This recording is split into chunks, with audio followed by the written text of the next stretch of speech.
My humble respect to Guru Mahan, Guru Piran, Sivasankaran, Guru Piran Nyo, fellow Jnanis.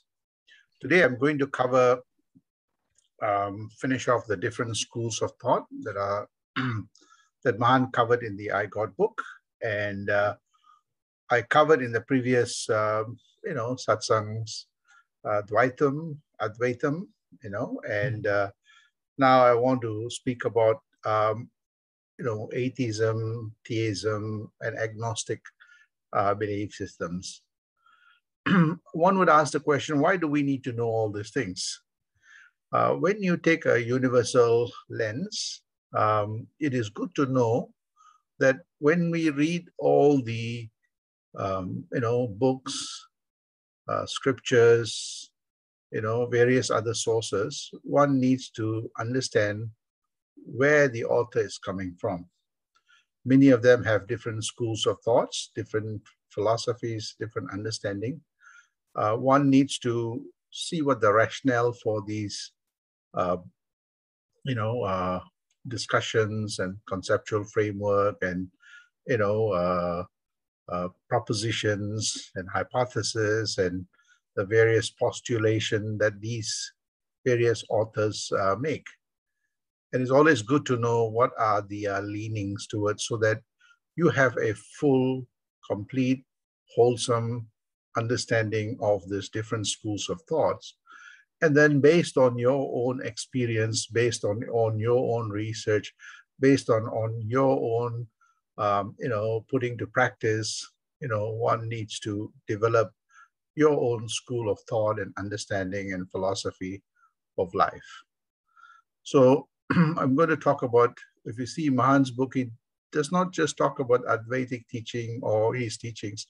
He gives a very comprehensive understanding of the different schools of thought, so that, we have a good perspective of the different ideas, concepts, and so on.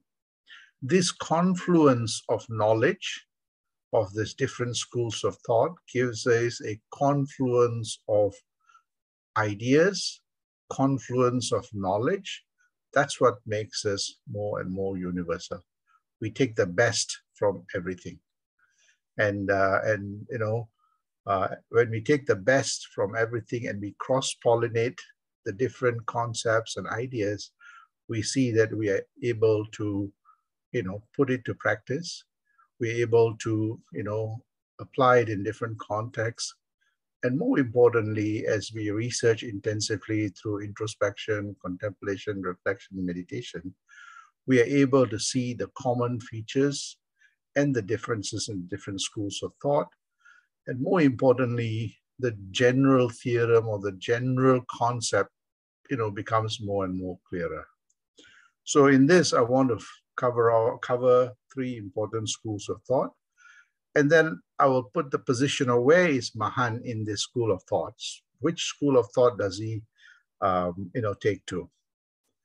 Okay, so let's get into the discussion. So what is theism? Many of you all may be thinking about what this is. Theism is actually believe in a divine reality, formed version of God, existence of God, existence of deities. And within that, there are three important schools of thought. One is monotheism, which is one God. There is this one God that, has a description that, gives us these heavenly experiences, or this heavenly abode that we will all transition towards or get the grace of God. So this is one perspective. The other one is pantheism, which is all is God. Everything is God. Every object, everything is God. And the last one is all polytheism, which is many gods. God can be represented by many, many different forms, characteristics, and so on. So there is this God which takes form, in the form of, there are deities that represents particular forces. So it's a belief system that is passed on generation after generation. And most of this knowledge is through hearing and learning, and normally it is passed on through second-hand information. So generation after generation, we are given a description of what this God is. If you are in a particular family with a particular belief system, you take on to that. So there is this divine reality or existence of deities or God. Okay? So, but atheism believe that there's an absence of God, or God does not, does not believe. They do not believe in, in the existence of God. So absence of God, or does not believe in the existence of God or deities. And most of the atheists have their belief system. It's also a belief system that are underpinned by critical inquiry and first-hand information. So they invoke this notion of rationality. If it's not rational, or if there is no evidence to it, and if I don't see the evidence, if I don't experience it, then it does not exist. So atheists, for them, there's this absence of God or deity, or they don't believe in this. So again, it is a belief system which they have no belief on this, whether the deities are. And as mentioned, the reason for non-believing existence of deity is because of lack of evidence that this deity, represents this deity is of this force, and so on. And oftentimes atheists will say that a lot of the arguments are inconsistent. And some of the arguments that the atheists will make is that you say God is so benevolent, God is so, caring, but yet God is seen to be pictured as, dishing out punishment, very, very judgmental, God needs, praise, and all those things. So they say that some of the arguments are not consistent. And also many of them, the atheists, say that, many of these concepts or many of these things is not you can't replicate it. For example, if you say this phenomena happens because X impacts Y, then you should be able to replicate it. So here they say that it's a belief system, and a belief system may not translate into an outcome. And if you say, if I did this and the outcome is this for certainty, then I would say, okay, there is a rationality, or there is a justification for this. So many of the atheists do not believe in this, a person in heaven that is, dishing out goods, good things, and, meting out punishment, and this notion of, a God that is, out there somewhere. So this is the atheist perspective, also a particular belief system. So you have the theists who believe in something. The atheists, for them, the first-hand information is very important. The third category is an agnostic. Who is an agnostic? Agnostic is slightly different. It's not an atheist, right? So agnostic is they neither believe or disbelieve in God. So their argument is very simple. We cannot know God, and we cannot prove the existence or non-existence of God, because God is something that is beyond our own comprehension. We have created something that is beyond our comprehension. Neither can we prove or disprove it. So there's a subtle difference between, actually there's a big difference between agnostic and an atheist.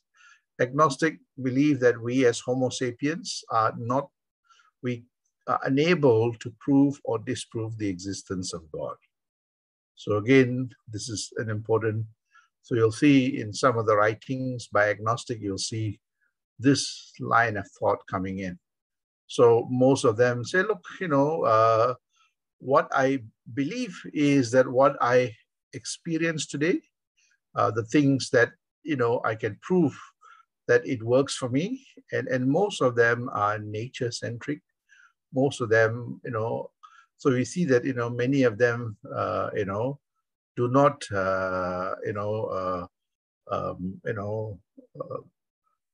criticize people who believe or disbelieve. They just take the view that, look, I don't have enough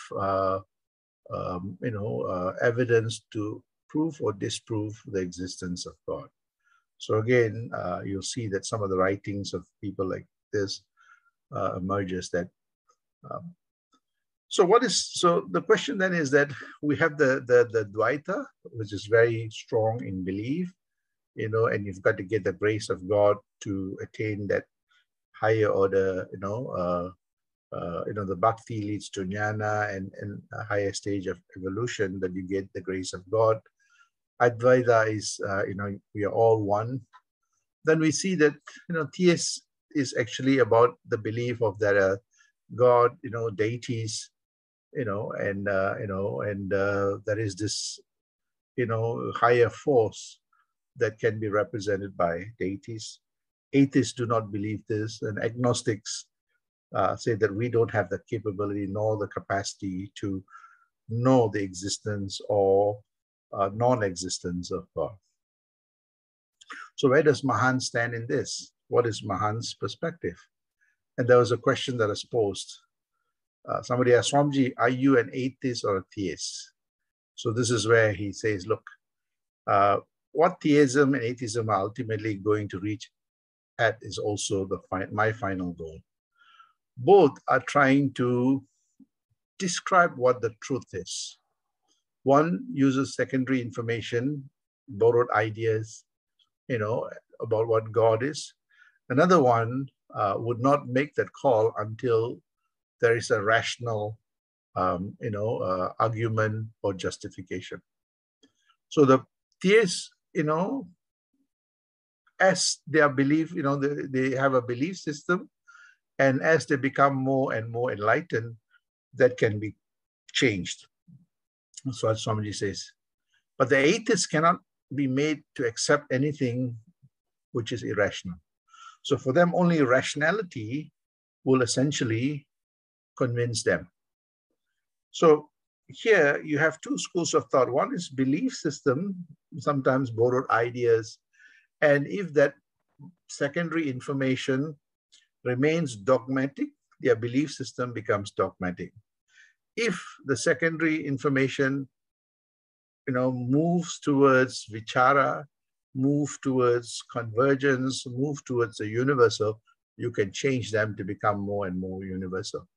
So we see that, a theist can be changed to slowly accept what that true reality is, or could be dogmatic in their belief system. Whereas the atheists, you cannot shift them if the arguments and the justifications are irrational. They only go by rationality.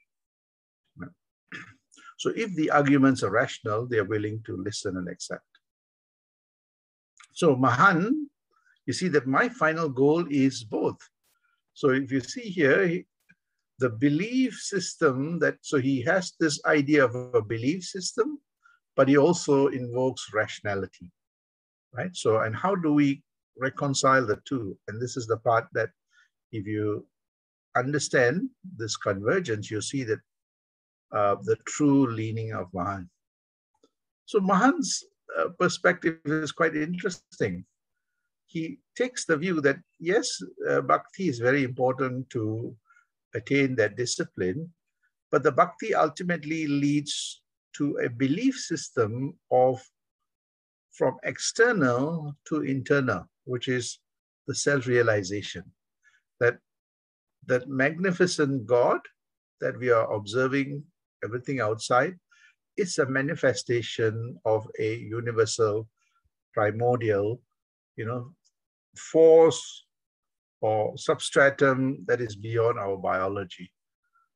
So, yes, there is a belief system, but the belief system is about the self. If everything was created in this universe, by the substratum, part of that must be in me. Now, one can ask this question, well, where does the perspective of rationality comes in? And remember that the theists rely on secondary information, passed on knowledge. but may not be experiential, right? Whereas the atheist uses a rationality argument that, there must be a rationale for this. And they don't see it from outside. They say, you're saying this is what a form is, but I can't see the bigger picture, so it doesn't exist. So what Swamiji invokes is this notion of, both rational. So he incorporates the rationality and the scientific, but also this understanding of this, our biology is a limited version of something far greater. And how do they do these? Remember, it's first-hand experience that, both the rational pursuit and the scientific pursuit is that what a scientist would do to search the truth is to, put every argument, every hypothesis, every postulation under intensive scrutiny in a laboratory. So if you say this is water, water consists of 2 hydrogen, 1 oxygen, well, show me that. And they can show you this through, various scientific methods. So it's not a belief system that water is this. So they can actually decipher and say, this is what water is. It's got hydrogen, 2 parts of hydrogen and 1 part of oxygen. So Mahan then invokes this belief system of self. So that means I must be part of a greater continuum, which we can put to experiment. We can test my body and all those things, but to test myself, I need to invoke an experiment. And that experiment is actually about as I mentioned, the laboratory to test all the matter and energy is, scientific laboratories. What kind of laboratory can I test my consciousness or my mind, or my existence? I know I exist, but how do I test my existence? How do I test my non-existence, right? So this is also very important. If I exist, then what does existence mean? And if existence is material, can I transcend that material to be non-existent? So this is the kind of logical arguments that they start putting in place. You see, this truthful search is about rational and logical. And this is how Mahans start thinking. That as long as I'm awake, I see the material world. Am I the waking person? But when I'm sleeping, deep sleep, everything disappears. So I'm aware of that. So who is this that is aware of that non-existent state? So through this kind of rational and logical argument, they transform their mind into a laboratory of experiment. So they do a lot of thought experiments and validate that.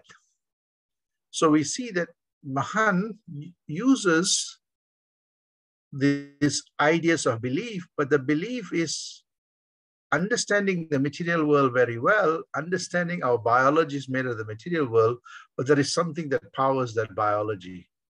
And this is not found outside, but it's something within us that gives us that cognition of the consciousness. So transforming the mind and the intellect as a laboratory is this self-realization process. Right? And so here they invoke the rational argument, the rationality of what existence means, as I mentioned earlier, while awake and while sleeping, and all those discussions of what exists. This is the rationality argument.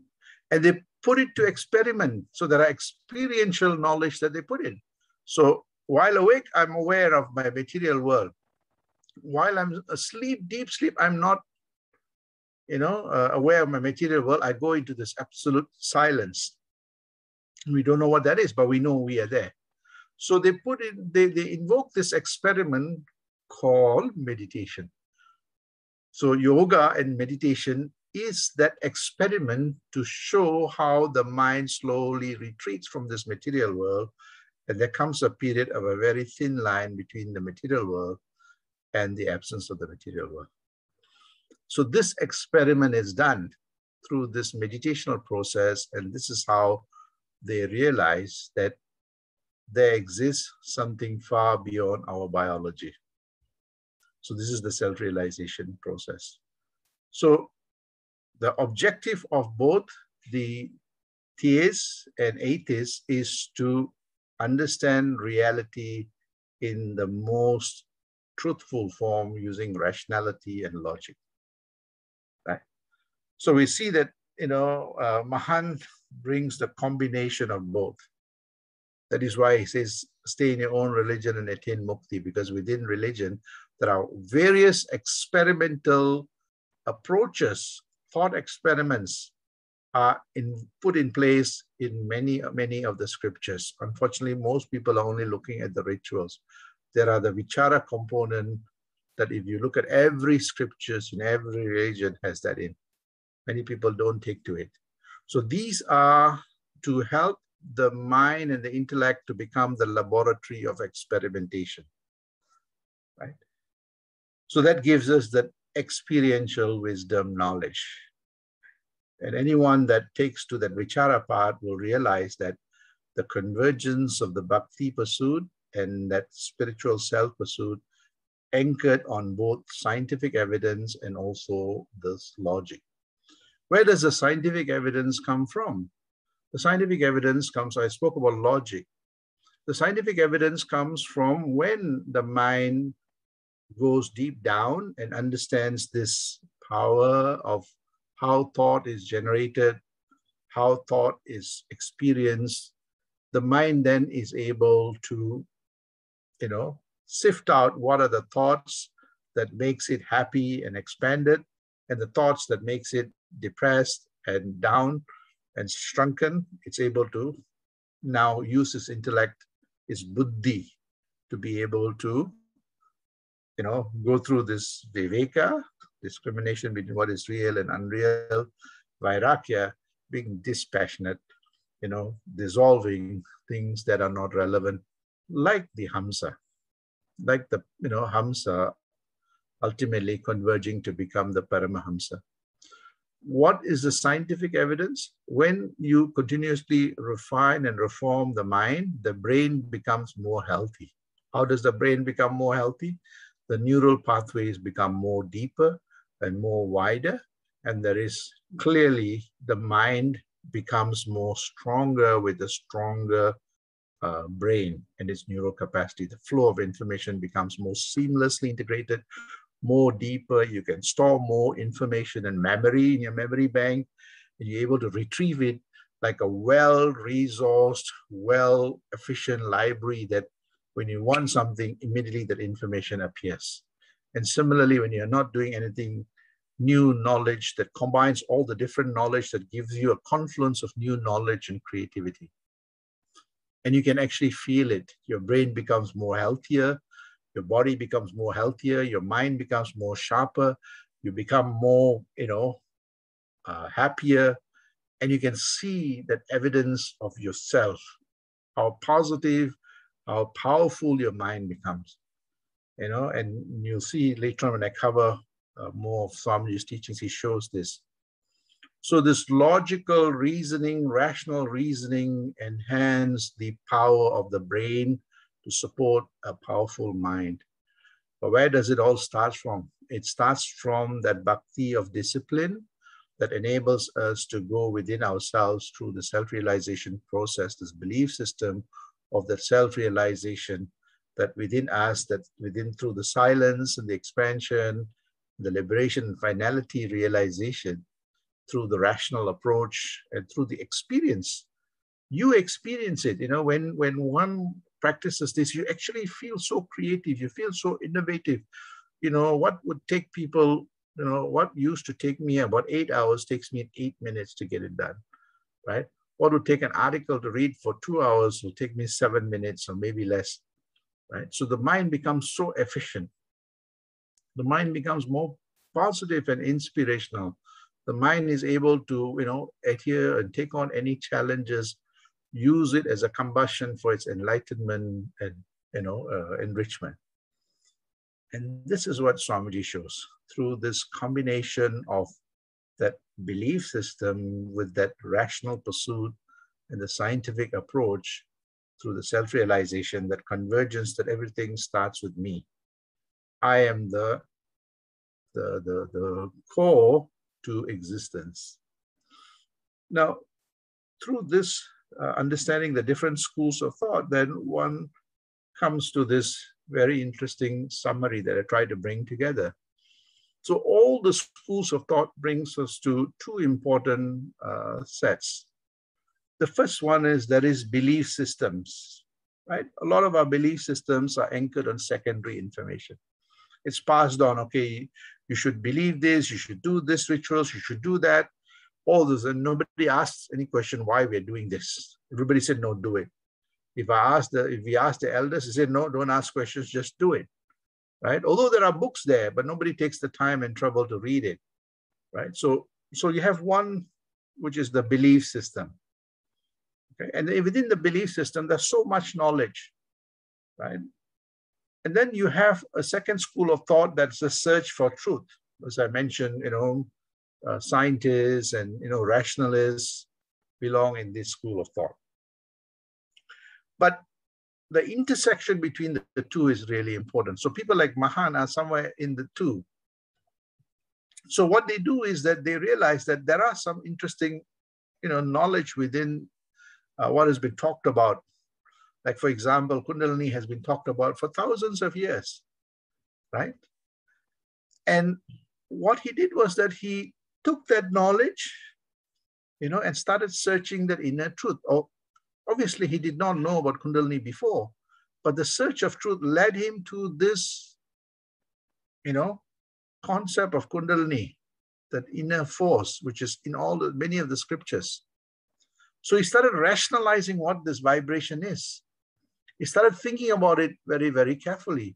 And then he was able to understand, within us, there is something very powerful that is written in all the scriptures, been there for thousands of years.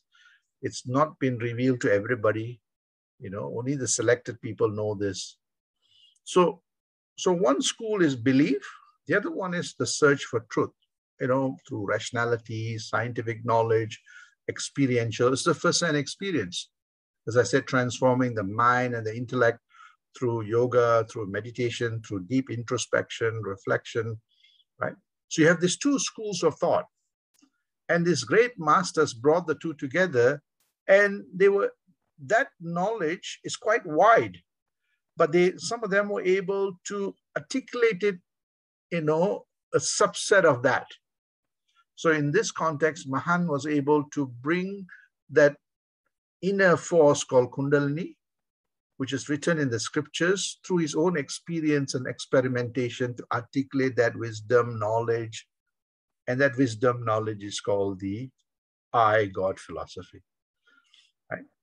Now, but there are many things. So these are things that are well articulated. That means through rational thinking, through truthful search, through experimentation, they were able to put this together into very clear, cogent, cohesive, holistic argument to say, look, this is how this I-God philosophy is, or this is what this philosophy is, and this is what the wisdom knowledge is, that if you practice this, you'd be able to understand the truth.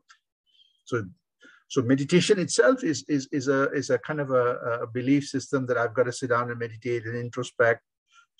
But it's a belief system of the self-discovery or self-realization. So one needs to do something to take that inner journey. And when one touches that core, everything becomes that. There is no more doing, you are that. So that knowledge, so in this continuum of this vast, expansive knowledge, a subset of that has been articulated by many, many Mahans, including our Mahan. But there are much knowledge has not been articulated yet. They are true belief systems, right? And it has not been discovered. It's waiting for people to discover. So you go back to thousands of years, Tirumular would have discovered something. Other great saints, and Mahan would have discovered this. And there are many masters that are discovering bits and pieces here and there. But there are a vast, expansive knowledge of this truthful systems and beliefs the truthful belief systems that's not, it's been there, but it's not well articulated that people can accept it. Hey, this makes a lot of sense. I'll give you some simple example. You know, the concept of Irul, Mahan's concept of Irul was very difficult for many people to understand. So it's not a well accepted concept. But when we articulate it in a very simple way, say, I got it.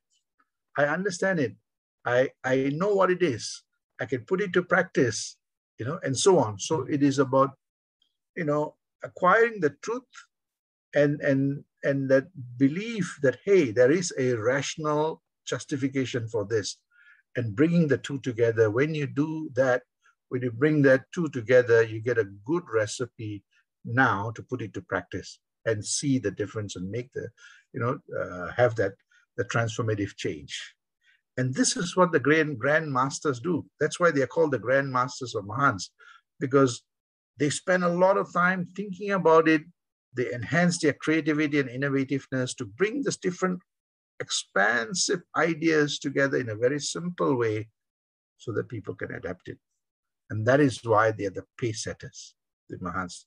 Not everybody can do this. The ones that actually deeply introspect, contemplate, reflect, and meditate are able to articulate this very, very clearly. And that is why it's very important to know all the schools of thought, because everyone has their own strength. And one who masters all the strengths of different schools will know that they are able to then harness the strengths of everything and become much more stronger. So what is the knowledge that we need to really understand? So this is the theory of knowledge. So we need to know that there are things that we know what we know. There are things that we know what gravity is. Before Newton wrote it down, we were not aware of it. When Newton sat down, you know, found out this, he wrote all the mathematics for this, then say, now we know what this is. And now we can master this force and we can create rockets and we create everything. So there are things that we know what we know now, all the principles, thousands of years we did not know, but through this introspective, we now know. This is number one. So ask yourself, what is it that you know about this? List it down. The second aspect is know what we don't know. So there are things that I know, okay, that I am not fully, I know something is happening, but I don't know what's behind this. What's the justification? What are the principles that is governing this, right? So the second part is that I know these are things that I don't know, but if I want to know the truth, I will have to know it. So I need to spend some time to know what the principles behind this. And anybody that puts in intensive effort, that don't know will become know. That number two will become number one. So that means your knowledge expands. The third aspect is that there are things that we don't know what we know. There are things that within us, that nature is embedded in us. Our material mind and intellect may not know it, but deep down it is inherent in us, right?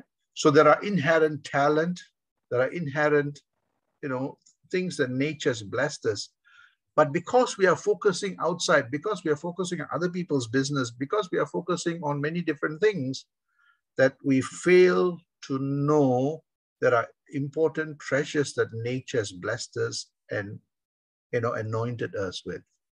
So what we don't know what we know, through introspection, contemplation, reflection, and meditation, suddenly the things that you have never thought before say, you got the eureka moment. And this is how powerful that introspection is. You didn't know that you were a good cook. You didn't know that you're a good musician, you know, and through this quietude, it reveals to you there are things that actually embedded in you, in your DNA, right? So through introspection, contemplation, reflection, you will know there are abundance of knowledge that is embedded in you. It just needs you to focus on yourself and not anybody else. And this is where that morning 4:30 to 5:30 is a crucial moment to discover yourself. The self-discovery is very important. So you see that to move from that don't know to what we know, that means from 3 to 1, one needs to allocate time to continuously introspect, contemplate, reflect, and meditate to ransack the treasure that is embedded in ourselves. Not ransack the material things out there, but to ransack the abundance of knowledge that's embedded in all of us. And when we do that, we realize, wow, we have so much knowledge that we did not know about it, that inner resource. The fourth aspect is that there are things that we don't know what we don't know. You see, there are many things that we don't know that it is out there. So this is the most difficult one, right? The first three, I gave you the first two. I mean, one is clear. We learn and all those things. Two, we know what to do. Three, also we know what to do in terms of introspecting, contemplating. But the fourth one, we don't know what we don't know. There are many things that I don't know that I don't know. So, that is not embedded in me, in my biological nature of me. But through this deep interconnection between myself, and realizing and transforming my mind to become more and more universal, I realized that what I did not know, that I had an abundance of universal identity, I start knowing about it. So what I don't know, that we don't know, that we are part of that universal identity, slowly the universal identity reveals itself within us. Aha, then we realize, wow, we're not just this biology, but we are this universal identity that I can infuse in every facet of my life. So that requires deep tapas, like the Mahans, to be able to unlock this knowledge, this universal knowledge. And we realize that, we're not limited by our biology or the experience of our biology in the material world, but we are actually that universal identity. That is, we did not know that we are the universal identity. And because we did not know that we are the universal identity, we did not know that we have the universal abundance of treasure within all of us. And when we do that, we become the Jnanavallal Paranjyothi Mahan, the Mahan which is complete, wholesome, and universal. So the idea of moving from that fourth, you can easily go to number one, is that through this deep tapas and having that universal lens. Now, this is what Swamiji says, that, Swamiji is meditation, meditation is Swamiji, and this is where one discovers the knower. So, and that is why I always say that anything we do, the introspection, contemplation, reflection, meditation, and research is very important. So, right, so again, we see that this whole idea of introspection always emphasized, and Mahan always emphasized that meditation, the introspection, contemplation, reflection, meditation, and research of yourself is very important to discover, this knower in you. So if you did that, what we see here is that this now, you're able to articulate this wisdom knowledge in a much more broader way, that there's no gaps in that acquisition of that wisdom knowledge. Earlier, we saw the gaps, and we see that, as our knowledge starts off small and it starts expanding, we're able to make sense of the belief system and the truthful search, and they converge, and we see that our wisdom knowledge expands, and one attains that wholesome state of existence called the Mahan.